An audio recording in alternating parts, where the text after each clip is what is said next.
Hello and welcome. We will be starting our parsha class shortly. Just want to line up my sources here. Some beautiful ideas that we'll have to share, God willing. Yeah. Okay. Almost ready.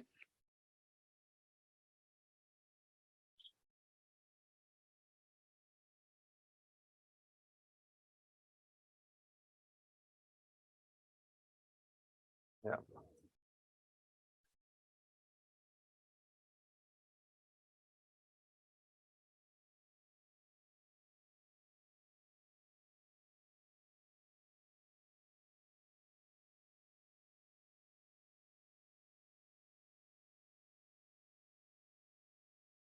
Okay.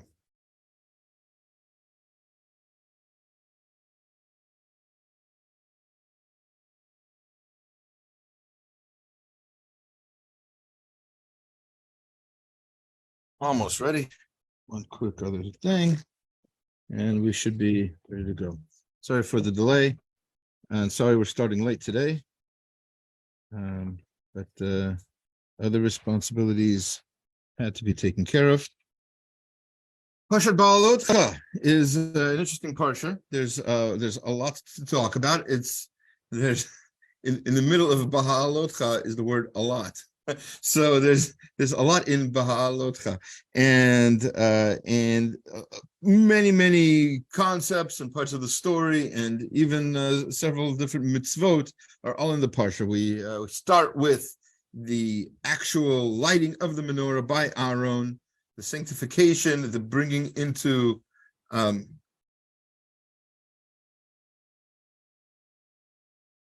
I was saying, they're sanctified, they're given a job, and they're put into the service.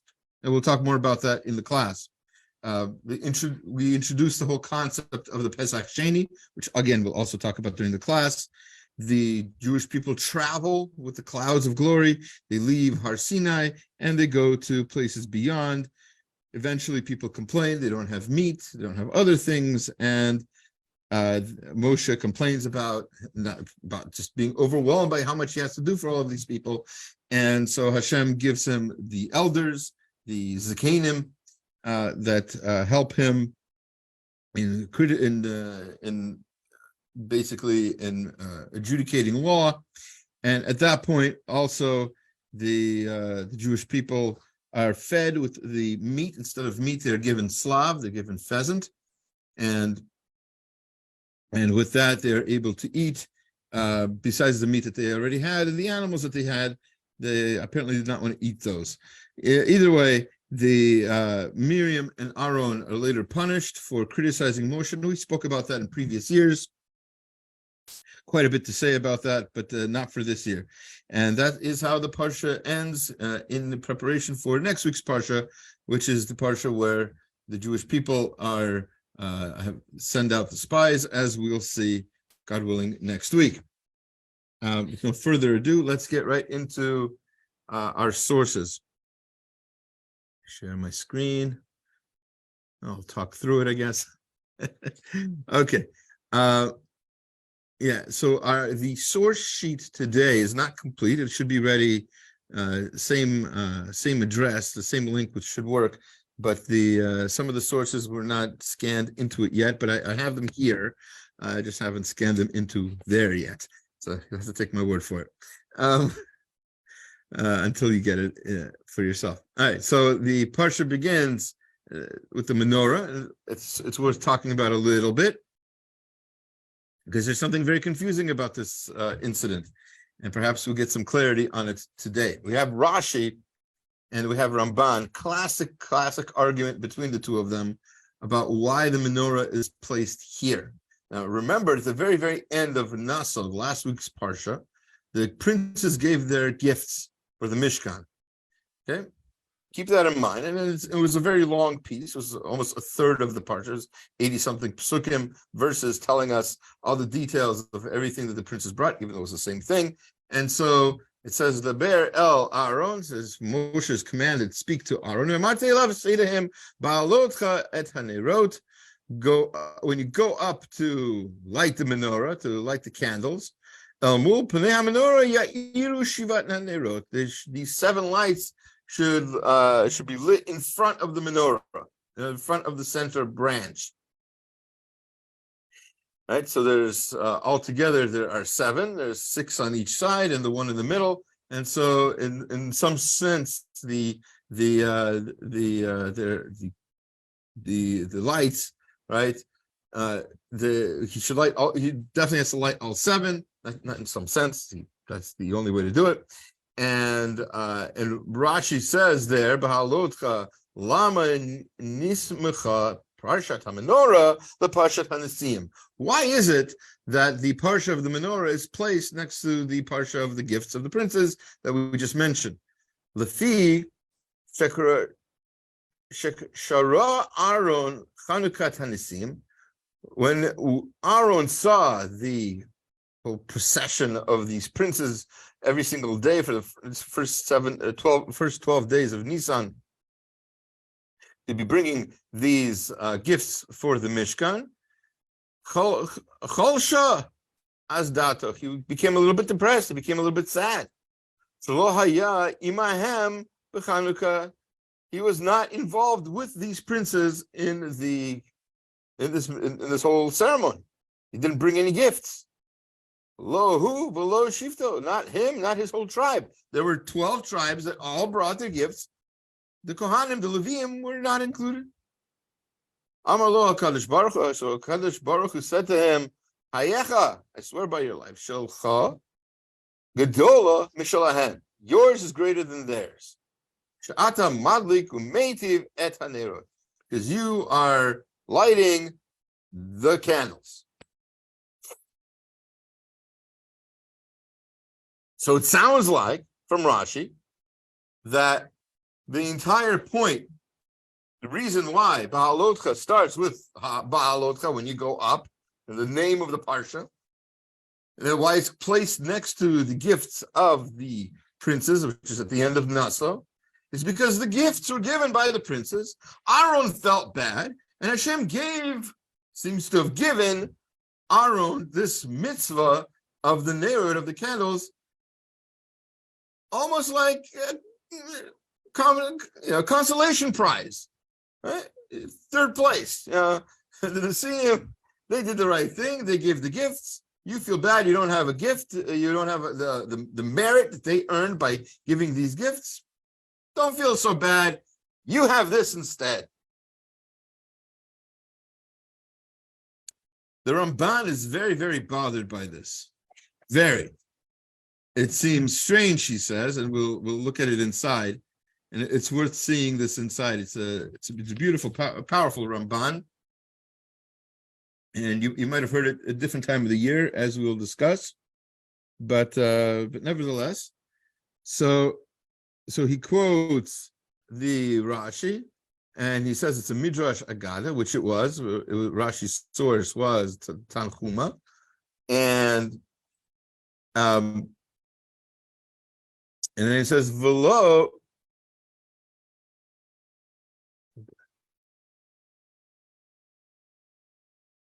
Oh boy. So he says, Velo nitbarer li lama nichamo adlakat hanerot.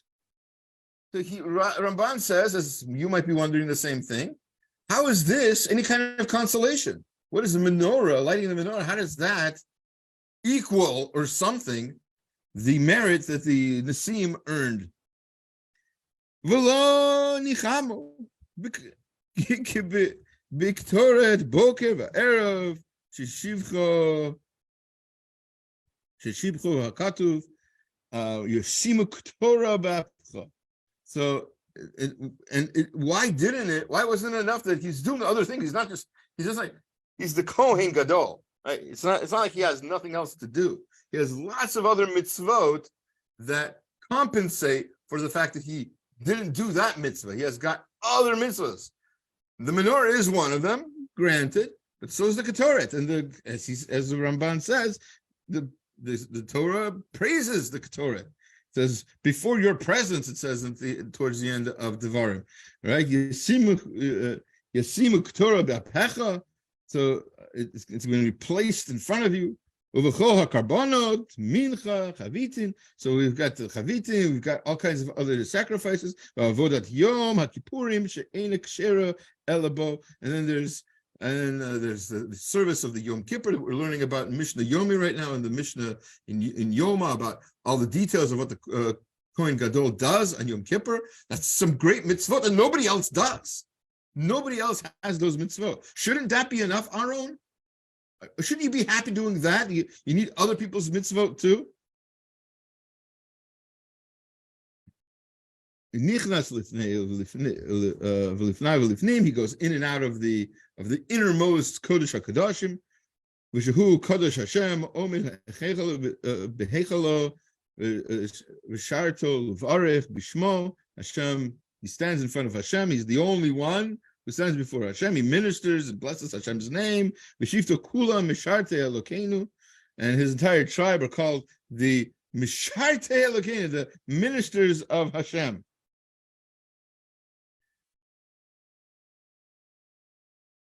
It's a very strange thing, but he continues. It's even more of a question. V'od, furthermore, v'od, ma tam l'chalishut hadat hazot. What's the reason for this depression, the sadness that Aaron feels? V'alo karbono gadol mishel nesim. Aren't the sacrifices greater than what the nesim brought? And not just the usual carbonot that the Kohen gave, but on these very days that the Nesiim brought their gifts. These are the Leviim. These are the days that the Mishkan was sanctified. There's all kinds of sacrifices that were being brought. So if you say, okay, those things that Aaron is doing that he has to do, and the Nesiim weren't commanded to bring gifts, and they did it anyway. So, Falashadato al Shalo Hikriv Nedava Kemotam. Is he sad because he didn't volunteer to do something? Like they all volunteered to bring the gifts. Aaron, you're sad that you didn't volunteer?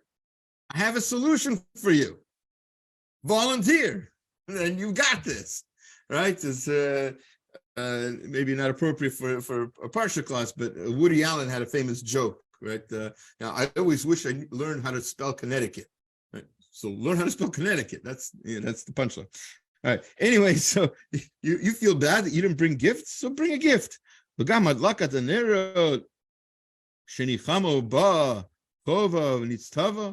Allah, so he can console himself. He can feel better that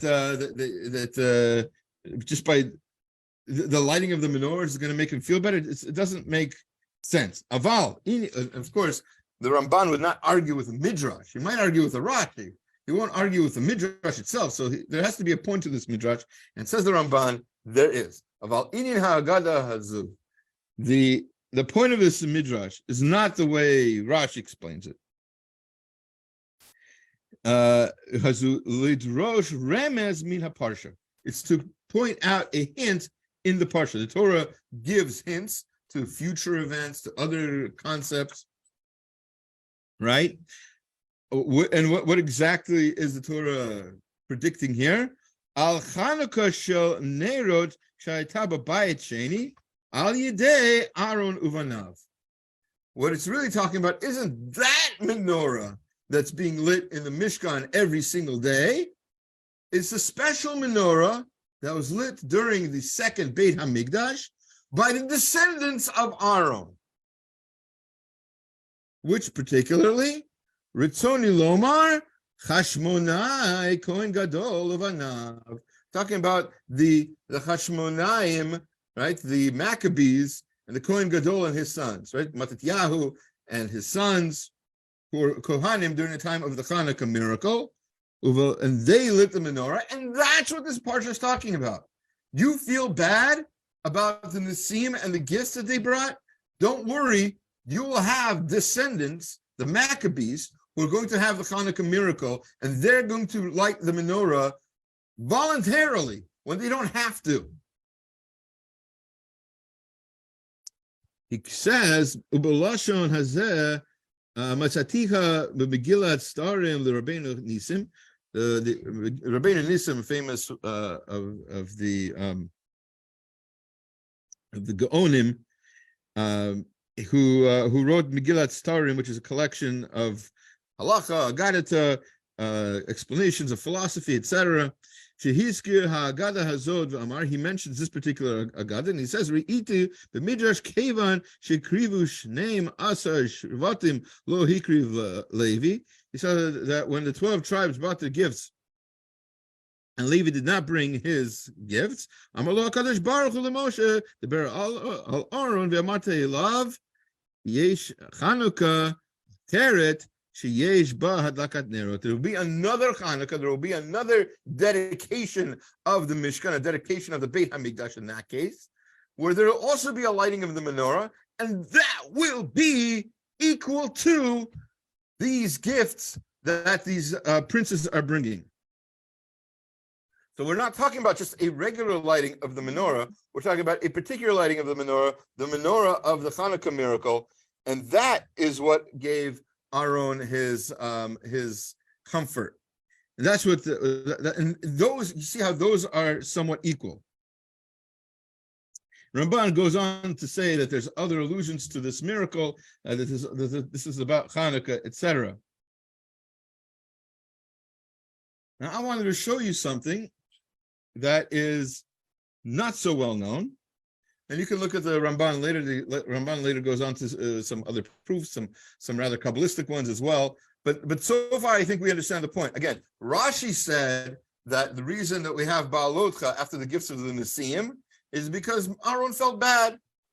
But Ramban says if he felt bad, two reasons he could have felt bad. One is that he didn't volunteer, so step up and volunteer. And the other reason he might have felt bad is that he didn't have enough mitzvot, which doesn't make any sense because he's got a lot more mitzvot, not just the usual Kohanic duties that Aaron has, but especially even during these particular days of the Yom HaMiluim, these days that these princes dedicate the Mishkan, Aaron is still extremely busy during these days, making special sacrifices for this time.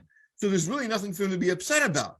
So what's the connection between lighting the menorah and the gifts of the Nisim? Says the Ramban, the lighting of not this menorah, the lighting of the Hanukkah menorah is the same kind of dedication, of rededication of the Beit HaMikdash during the time of the Maccabees, is equal to the kind of voluntary dedication that these princes gave in their gifts now.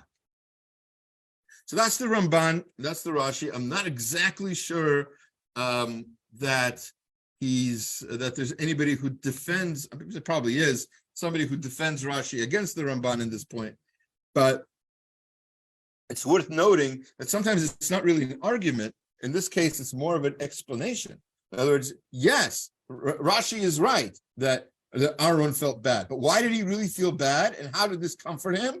So then you need the Ramban for that explanation. The next source, as I said before, I didn't get a chance to add it in to the sheet yet. God willing, I'll get a chance later on in the day. Meanwhile, though, I did want to point out to you something from the Talmud Dekra. That's Rav Chaim Kanievsky, Zecher Tzedek Livracha. He says in the beginning, his very first comment on Beha'alot'cha, he points out that Yesh b'parsha zu Daled Pamim menora. It says menora 4 times in the beginning of this parsha. It says menora. It says bet ma'alim, bet chasarin. 2 of them are full and 2 of them are incomplete. What does that mean, full and incomplete? We're talking about the spelling of the word menorah. Sometimes menorah is spelled mem, nun, vav, resh, hey. And sometimes menorah is spelled mem, nun, no, vav, resh, hey. and there's just a dot over the nun, and that's the O sound, so you don't need the vav. So sometimes it's spelled with a vav, sometimes it's without a vav. And these are kinds of questions that Reb Chaim often brings up, because he had, as we know, an encyclopedic knowledge of the entire Torah. And so these kinds of things are sort of obvious questions if you notice them. Some people don't notice them, right? But I think the answer, especially, I think will be very enlightening based on our previous conversation.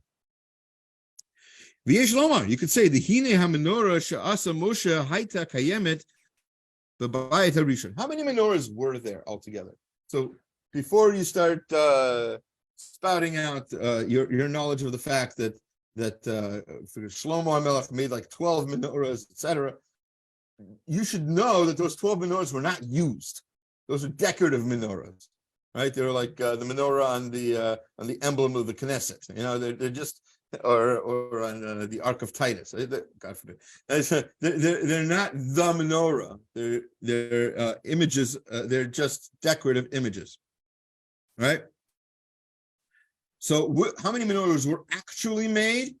So let's see. So first of all, we know, says Rav Chaim, that the first menorah that Moshe built, that's this menorah, lasted until the first Beit HaMikdash. Mashakatu b'Menachot, it says in the Gemara Menachot 98b, B'shat HaChurban, in time of the destruction of the first temple, Luhu Kashdim Lebavel, and then they took that to the oh boy, we might be cut off from this class today. I don't have my computer plugged in. It says the battery is low. How low? Good question. Let's see. Just a moment. 12%. We might be okay. All right. We'll try. So it's taken the Bible before Besof Yirmiyahu. It says in the end of Jeremiah. And then when they built the second temple at the time of Ezra, Hachziru et hakol klei Beit Hamikdash lehoridu leBavel and Yehi Kayim ad Yemei Yevanim, and then it lasted until the time of the Greeks. She'az Kinira Tamuhu V'hish Tamshubo Ufasol Karvok Mashakatuv. As it said in the Gemara in Vodazara 52b, Gabe Mizbeach, that the Greeks tried to wreck everything. Then when the Hashmonaim built a new menorah, again it says in the Gemara in Menachot, Shebet Hashmonai asu menora mishdufim al shel matachet. So they made it out of metal, right? They made and he says in parentheses shekosher b'diavad. Obviously, the menorah should be made out of gold because they needed a menorah. The first menorah, the menorah of the Hanukkah story, was made out of metal. V'asiri asuim al shel kesef, and then they made one, and then they made it out of silver. Chazuv v'asiru asuim shel zahav, and then they finally made one out of gold. So how many do they have? Nishar ad churban beit sheini nimsa sheYisrael asu daled menorot. They made 4 menorot. Shnayim shel zahav, 2 out of gold, kedin as it should be. Shnayim sheksherim rak b'di'evet, and 2 that were made that were sort of semi-kosher, right? Kosher after the fact. And she says v'yesh lomar, and you could say the Kenegdan Ktiv Dalet Pamim Menora Shnayim Eluim Shnayim Chasarim, and that's why it says menorah 4 times in these parshot, 2 times complete to represent the 2 menorahs that were made in history that were well done, and 2 times in history and 2 menorahs. And 2 times in history when the when the menorah was made, they had a menorah, but it was a b'diavad menorah, not the greatest possible menorah. I just thought it was particularly interesting, considering what we just said. The menorah we're talking about, that we're talking about here in the parsha, according to the Ramban, isn't the menorah of the Mishkan. It's the menorah of the Hashmonayim. So this fits in very well. We're talking about all of the menorahs of history. All four of the menorahs that were ever made, and that's why it says menorah 4 times, and that's why it says it 2 times full to represent the 2 well-made golden menorahs as they should be, and the 2 times it says menorah not full, written without a vav, to represent the menorahs that were made that were incomplete or not to perfection anyway. Okay, now we're going to skip to next part of the parsha. Like I said, there's a lot going on in the parsha, but we'll try to get to as much as we can. The Kohanim are given the Leviim as I don't want to say servants. It's not the right word. They're workers. They work for the Kohanim. They're gatekeepers in the good sense. Don't worry.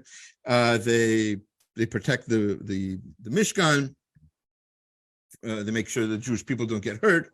Ki netunim hema li mitoch b'nei Yisrael. They're given to me from the Bnei Yisrael, tachat pitrat kol rechem, instead of the first bechor, or instead of all of the firstborns. Remember, the Leviim took the place of the firstborns. Every firstborn of every family was really supposed to serve in the Mishkan, and instead the Leviim were chosen for that because the firstborn sinned with the golden calf.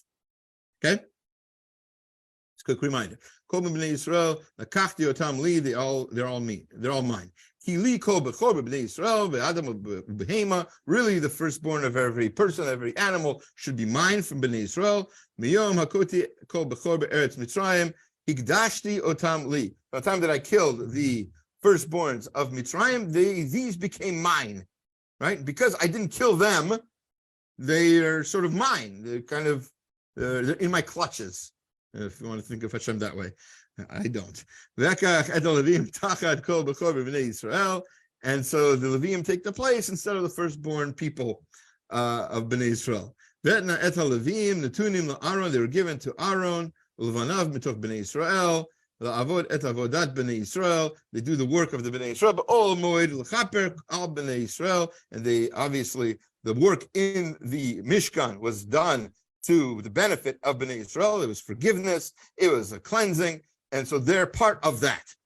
Lo yeh b'nei Yisrael negev migeshet b'nei Yisrael el hakodesh, so that the Bnei Yisrael do not get hurt when being involved with the Kodesh. Now, question is, why are they given twice? In fact, as we'll see very soon, it says netunim, they're given. First of all, it's maybe a poetic device, or maybe it means something deeper. And also, there's a tenufa that is done with these Leviim. They are lifted up and waved. Who are they waved by? First, they're waved by Moshe, and then they're waved by Aaron. Waved like a lulav, right? The Leviim, all of them. So 3,000 of them, whatever it is, right? So first of all, says the Malbim, so what's the reason for this first waving? Al Yidei Aaron, so it was done through Aaron. Right? They're given to Aaron from me, right? As part of from Bnei Yisrael.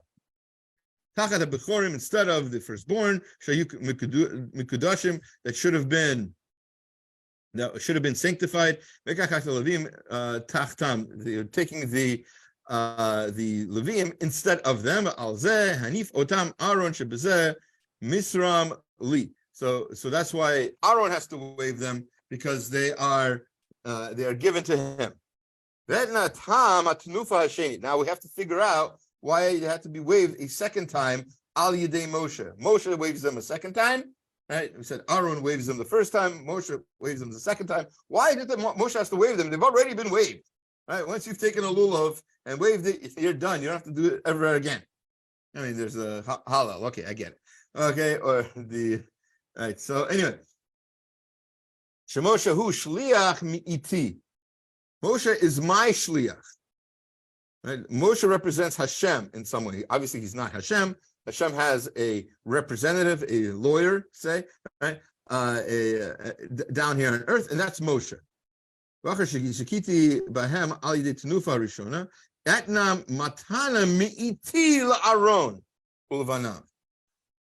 they were given from Bnei Yisrael, they also have, who are they given to? They're given to me. Hashem says they were given to me by the Bnei Yisrael instead of the Bechorim, instead of the firstborns of the Jewish people. I have the Bechorim. I have the Leviim instead.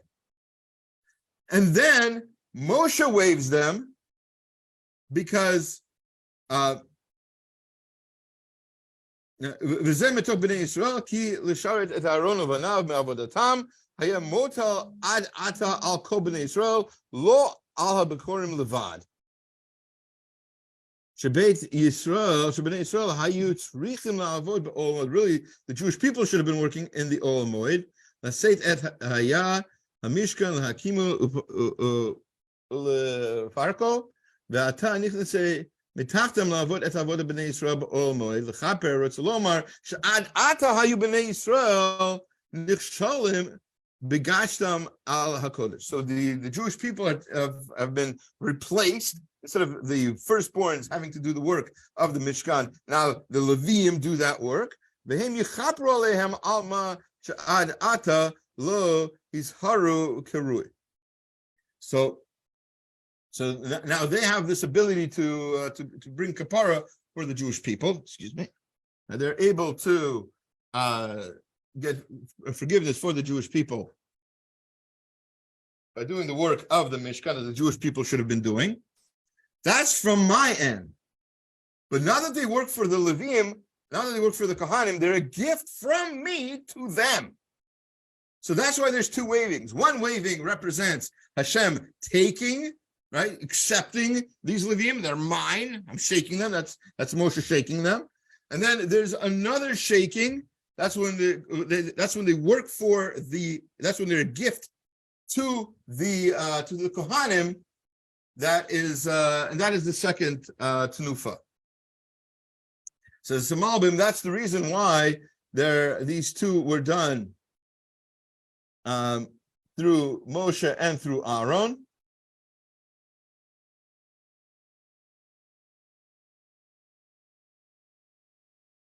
And that's what they represent. Now, of course, you might wonder, why is it in that order? Really, it should have been Moshe first, if he's the one representing Hashem.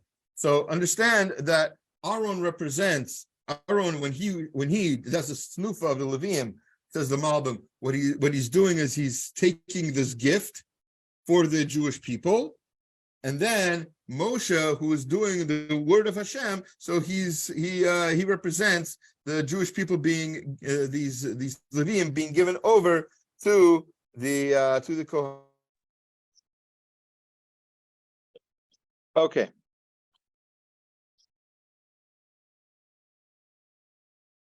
We're don't have my source sheet on me right now, technology being what it is, but we'll look at I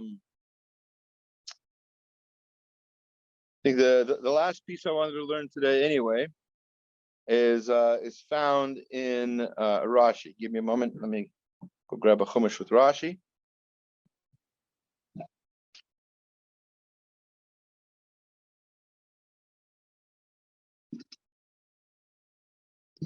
All right. Baruch Hashem. All right. In this parsha, we get the mitzvah of Pesach sheini. Now, what happened? The Jewish people were told to the third aliyah, in the second year of their sojourn in the Sinai wilderness, So they're told to give a korban Pesach, to celebrate Pesach again. So this is the first anniversary of their leaving Egypt. And they're supposed to bring a korban Pesach, and so they do. So Vaydaber Moshe el bnei Yisrael. Moshe spoke to the Jewish people, Asot Pesach, to do the korban Pesach. V'yasu et Pesach barishon. They made they did the first month, which is Nisan, ba'arba asar yom, on the 14th day, achodesh ben arbaim, in the evening, towards the evening, b'midbar Sinai, it was in the midbar Sinai, k'chol asher tzivah Hashem et Moshe, ken asu b'nei Yisrael, everything that Hashem commanded Moshe, so the Jewish people did. Beautiful. Vayhi anashim asher hayu tmeim lanefesh adam. And there were people who were tamei, who were impure due to the death of a person. They're somehow involved in that person's either funeral or tahara, and they were tamei. Lo yachlu la'asot Pesach b'yom hahu. They were not able to do korban Pesach on that day. V'krivu b'fnei Moshe. They came close to Moshe. B'fnei Aaron b'yom hahu. They went up to Moshe and Aaron on that day. V'amru anashim ha'hema. These people said, they said to him, "Anachnu tmeim nefesh adam." We are impure for this reason, as explained. Lama nigra levilti hikriv et korban Hashem b'moado b'tok b'nei Yisrael. Why should we be kept from doing this mitzvah of bringing this korban in front of Hashem? It's not fair. We didn't do anything wrong. We're trying to do a mitzvah, right? We didn't intentionally avoid the mitzvah of korban Pesach. We want to do the korban. So Vayomer Alehem Moshe. So Moshe said to them, "Amdu ve'eshma ma atzaveh Hashem lachem." Let me go and ask what Hashem wants me to command you to do. And then we get into Rashi. Rashi there he says a couple of things.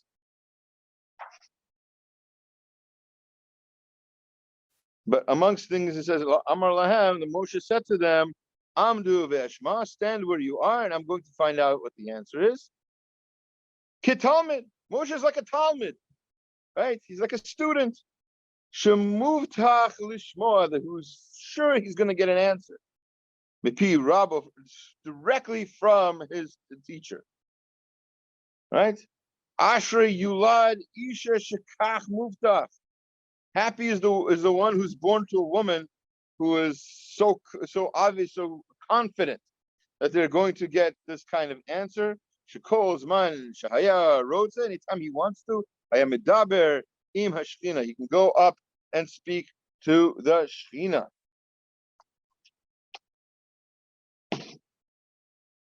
Again, seemingly Rashi is giving praise to Moshe and saying, look, what did Moshe tell these people? He said, stop here and wait while I go and find out from Hashem what he wants me to tell you. He knew that Hashem would tell him. Yes, that's the point. Moshe, as opposed to other prophets, he's very unique in his prophecy, as later on in the parsha we find out. He's in Chol Beiti Naaman, he was more trusted than anybody else in Hashem's house, whatever that is. It's a metaphor. That's what it is. And the fact that he could do that with such confidence and say, "Wait here while I go," it shows that his prophecy was greater than other people's, and fortunate is he for that. In Emet Liakov, Yaakov Kamenetsky asks, it brings us Rashi, Perish Rashi Amar Lahem, Amdu Ashma, Talmud Muftach, Shmoa Pi Rabba, right? Adkan Lashono. Nira Mikan, Nira Shekan, B'yira Lanu HaTorah et HaHavdel HaYisoda Ben Moshe Ben Shar Neviim. We see here the Torah is giving us some idea of the difference between Moshe and the other prophets. Kimavor Rambam. Rambam explains this also in chapter 7 of the Hilchot Yisodei HaTorah. Right? Halacha Vav. Sharak Moshe Rabbeinu Zacha the Madregazu. Only Moshe was able to get to that particular level. Bo yachol hu ledaber im Hashem yitbarach b'chol eit sherotze. He could go talk to Hashem anytime he wanted to. Aval shar hanavim tzrichim lahamtim l'shchina shetishra alehem ve'ein zeh talui v'kashtam urtzonam. The other prophets had to talk to the Shekhinah whenever the Shekhinah wanted to, whether they wanted to or not, whether they were ready to or not. I mean, obviously, physically, they were clean enough, and their thoughts were pure enough to be a Navi. The Rambam right there in Yesodei HaTorah goes into the details of what kind of mental and psychological state and that a Navi needs to be in to even begin with, to be a Navi at all. But to then communicate with Hashem, no Navi, no prophet can just like say, you know what, I'm going to talk to God right now. Let me go talk to God. Well, you can talk to God, but to know that he's going to answer you back, that no other prophet could do. Only Moshe could have that kind of confidence to talk to Hashem. Moshe's level of prophecy was higher than any other prophet. And then he quotes the Gemara in Tamura, Daf 16a, Ita Bezal, says the rabbi said, B'sha'ah sheniftar Moshe Rabbeinu Nagan Eden, when Moshe Rabbeinu died, Amar le Yoshua she'amimeni kol sfeikot sheyesh lecha. Tell me all the doubts you have. Yesh lo Rabbi klum. I don't have any questions. But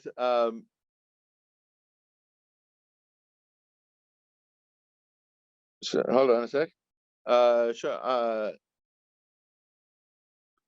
Klum hinachticha sha'a achad v'halachti l'makom acher lo kach katvad bei misharta Yoshua ben Nun nar lo yamish b'toch ha'ol moed biyad yad t'sheish kocho shel Yoshua v'nish tachocho v'menu gimel halachot v'noladato zu zayin ma'ot tzveiko. So at the time he said Moshe was dying. He said to Yoshua, if you have any questions, this is the time to ask me. If you have any doubts, any questions. And Yoshua said, doesn't the Torah talk about me? The Torah says that I never left you. Of course I know everything I need to know. But for that kind of confidence, he was sort of, I would say, punished. And so as soon as Moshe died, he forgot 3 halachot. Then he got 7,000 doubts. V'amdu kol Yisrael lahargo, and then the Jewish people were about to kill him. They were so upset with him for this. Amar lo HaKadosh Baruch Hu, Omar lecha i'efshar, tell them that it's impossible, etc., as he does later on in the book of Yoshua. V'yesh lahavin ma ha or Yoshua tzadik b'dvarav. So definitely Yoshua was a tzad, and he was right in what he said. He was telling Moshe he was a student.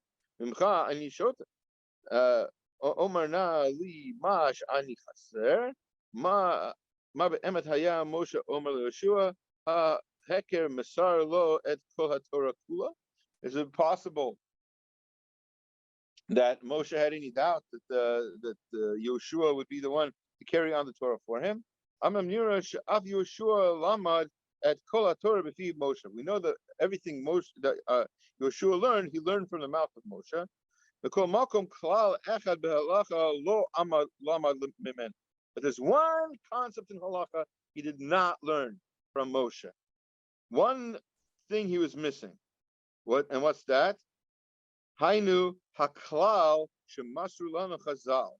This rule that the Chazal, the rabbis taught us in the Gemara in Shabbat 112b, im harishonim b'nei malachim anu b'nei anash.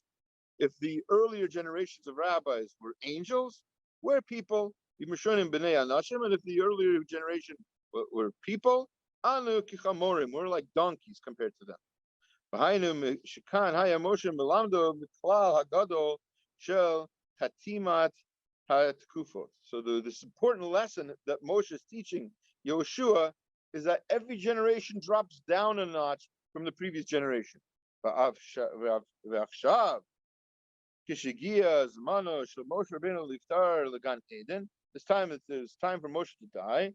Nigmar Kufat Moshe Kibel Torah Sinai. That concept, the first mission in Pirkei Avot that we're learning, that Moshe got the Torah from Sinai, B'tchilat Kufat B'natana LiYoshua. It should say then that he gifted it to Yoshua, gave it to Yoshua, but that's not what it says. Harei zeh kvar tkufa chadasha kvar chal aklal shel kol rishonim b'nei malachim. So that would be only if the level was equal, that you could give something to somebody, your peer. Yoshua was not Moshe's peer. Kedei lahamshich lahamchish ulahadgish lo limod hazeh. He tried to teach him this important thing. Nish tachachu imenu shalosh meot halachot v'nodo lo sheva meot stekot. That he forgot 3,000 halachot.